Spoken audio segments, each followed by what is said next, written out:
Exploring our solar system has evolved from a competitive space race into a global, multi-generational effort to understand our cosmic neighborhood. The past. The pioneers, 1950s to 2010s. The early era was defined by firsts, first orbits, first landings, and the first close-up looks at distant worlds. The lunar era, starting with Sputnik, 1957, and Luna 2, 1959, the USSR led the early charge. This culminated in NASA's Apollo missions, 1969 to 1972, which remains the only time humans have set foot on another world. The Voyagers, 1977, present. Voyager 1 and 2 transformed our understanding of the outer solar system, providing the first detailed images of Jupiter, Saturn, Uranus, and Neptune. Both have now entered interstellar space, the Red Planet probes.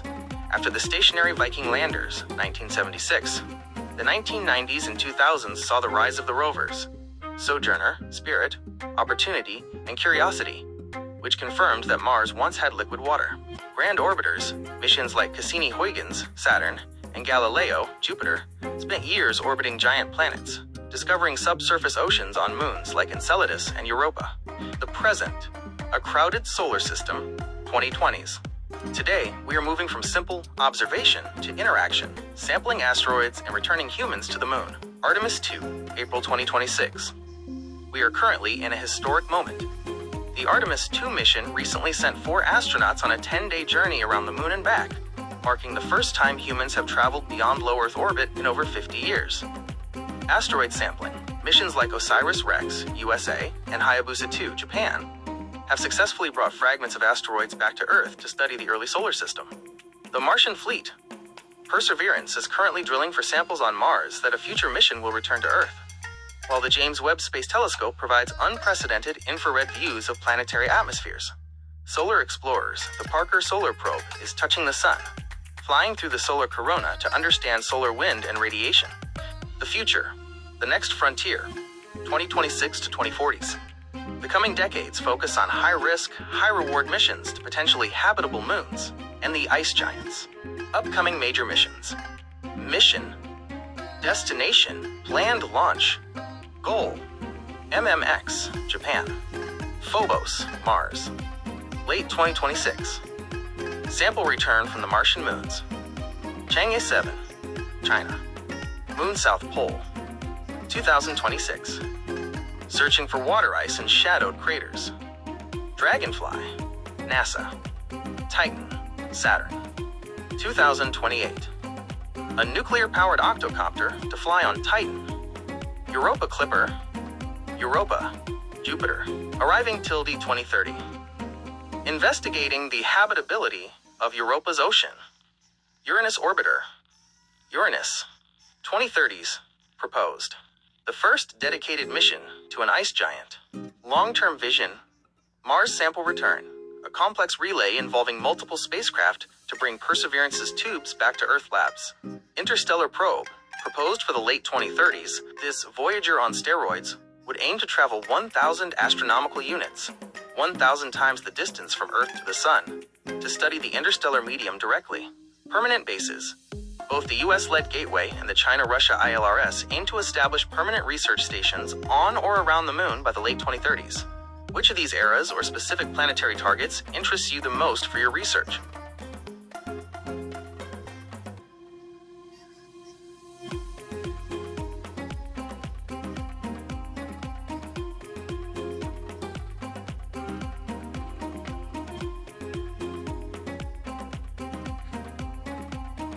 The Juno mission has been one of NASA's most successful planetary explorations, fundamentally changing what we know about the largest planet in our solar system. Launched in 2011 and arriving at Jupiter in 2016, it was designed to peer through the planet's thick clouds to see what lies beneath. As of April 2026, Juno is in the final stages of its journey, having transitioned from a mission focused solely on Jupiter to one that explores the entire Jovian system, including its rings and most famous moons. Mission overview. Unlike previous missions that stayed near Jupiter's equator, Juno travels in a polar orbit. This skimming path allows it to pass extremely close to the cloud tops, within 5,000 kilometers, while avoiding the most intense parts of Jupiter's lethal radiation belts. Primary goal: to understand the origin and evolution of Jupiter. Because it was the first planet to form, its recipe contains the history of the entire solar system. Scientific tools. It uses microwave sensors to see deep into the atmosphere, gravity mapping to feel the internal structure, and specialized cameras like JunoCam to capture the high-resolution images we see today. Groundbreaking discoveries. Juno has debunked several long-held theories about gas giants. The fuzzy core. Scientists once thought Jupiter had a small, solid rocky core. Juno's gravity data suggests a diluted or fuzzy core that is much larger and partially mixed with the surrounding hydrogen. Deep weather. We now know that Jupiter's famous stripes, belts and zones, aren't just surface decorations. They penetrate roughly 3,000 kilometers deep into the planet. Polar cyclones. At the North and South poles, Juno discovered clusters of Earth-sized cyclones arranged in geometric patterns, like a hexagon of storms, that remain stable over years. A squashed shape. Recent findings from February 2026 revealed that Jupiter is slightly smaller and flatter at the poles than previously estimated. About 24 kilometers flatter, to be exact. Current status and the extended mission, 2021 minus 2025/26. After completing its primary mission in 2021, NASA extended Juno's life to explore Jupiter's moons. This phase has provided our best look at these worlds in decades. 1. Ganymede, Juno flew past the largest moon in the solar system, mapping its icy surface and measuring its unique magnetic field. 2. Europa. The spacecraft recently provided high-detail scans of Europa's ice shell, measuring oxygen production that could theoretically support life in the ocean below. 3. Io. In late 2024 and early 2025, Juno made the closest passes to Io in 20 years, capturing spectacular images of active volcanoes and lava lakes. The grand finale. The mission was originally slated to end in September 2025, but it has continued to operate into 2026, as long as the spacecraft remains functional. Eventually, to protect the potentially life-bearing moons, like Europa, from contamination, Juno will be commanded to perform a controlled deorbit, plunging into Jupiter's crushing atmosphere, much like the Cassini mission did at Saturn. Legacy. Juno has paved the way for the next generation of explorers. The data it collected on Europa's radiation environment is currently being used to help Europa Clipper, launched recently, and the European Space Agency's JUICE mission as they prepare to search for signs of life in the 2030s. Would you like to know more about its specific findings on one of the moons, like the volcanic activity on Io? The Huygens mission was a historic one-way trip to the surface of Saturn's largest moon, Titan. While the Cassini orbiter was a NASA project, the Huygens probe was built by the European Space Agency, ESA, making it a landmark of international cooperation. It remains the most distant landing ever achieved by humanity. The journey and the drop, Huygens hitchhiked across the solar system, bolted to the side of Cassini. After a 7-year journey, it detached on Christmas Eve 2004 and coasted for 20 days toward the hazy orange moon. The descent, January 14, 2005. The probe hit Titan's thick nitrogen atmosphere at 21,000 kilometers per hour. It used a series of heat shields and 3 different parachutes to slow down during a 2-hour and 27-minute descent. A world revealed. As it dropped, its cameras, the descent imager/spectral radiometer, peered through the methane smog. It captured images of drainage channels and shorelines that looked eerily like Earth, except the rocks were made of water ice, and the water was liquid methane. The surface, creme brulee. When Huygens finally touched down, it didn't just land. It bounced, slid, and wobbled for about 10 seconds before coming to a rest. Consistency. Scientists describe the landing site as having the consistency of soft, damp sand, or creme brulee, a thin, crunchy crust over a sticky, wet subsurface. The landscape. The probe sent back a famous photo from the surface showing a flat plain littered with rounded pebbles. These were actually chunks of water ice that had been smoothed over time by flowing liquid hydrocarbons, much like river rocks on Earth. Atmospheric cooking. Upon landing, the probe's warmth heated the ground, causing a puff of methane gas to evaporate. This confirmed that the surface was soaked in liquid chemicals. Key discoveries. Huygens transformed Titan from a mysterious orange ball into a complex, Earth-like world. Feature: discovery, atmosphere. Found a thick nitrogen atmosphere with a complex organic soup of chemicals raining down.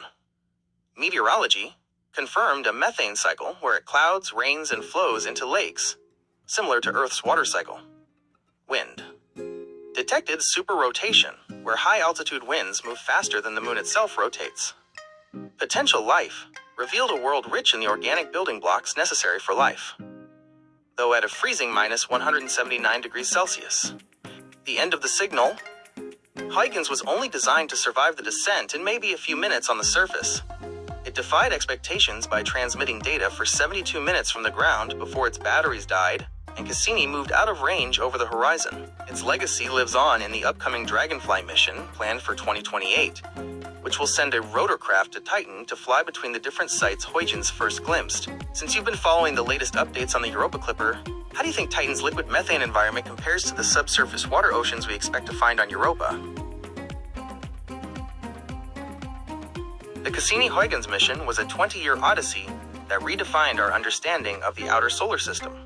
While the Huygens probe, which we discussed, focused on the surface of Titan, the Cassini orbiter spent 13 years circling Saturn itself, acting as a tireless robotic sentinel. The mission profile, launched in 1997, Cassini was a massive school bus-sized spacecraft. It was so heavy that it couldn't fly directly to Saturn. It had to slingshot around Venus twice, Earth once, and Jupiter once to gain enough speed. The arrival. It arrived at Saturn in July 2004, becoming the first spacecraft to orbit the planet. The long haul, originally planned for a 4-year stay, the mission was so successful it was extended twice.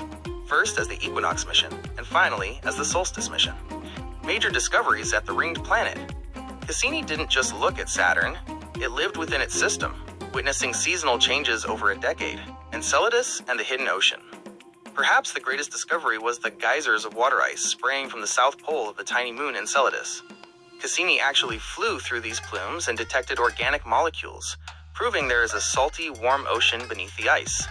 The giant hexagon, Cassini, gave us our first high-resolution look at the hexagon, a massive, 6-sided jet stream at Saturn's north pole that is wider than 2 Earths. Ring dynamics Cassini showed that Saturn's rings are not just static sheets of dust, but a dynamic laboratory. It saw propellers, created by tiny moonlets and spokes, that appeared and disappeared with the planet's seasons. The Great Storm. In 2010, Cassini watched a massive white storm erupt in the northern hemisphere that eventually wrapped around the entire planet. The grand finale, 2017. By 2017, Cassini was running out of fuel. To prevent the spacecraft from ever crashing into and contaminating the potentially habitable moons, Titan or Enceladus, NASA chose a dramatic end. 1. The dives. Cassini performed 22 daring dives between Saturn and its innermost rings, a gap only 2,400 kilometers wide where no spacecraft had ever dared to go. 2. The plunge.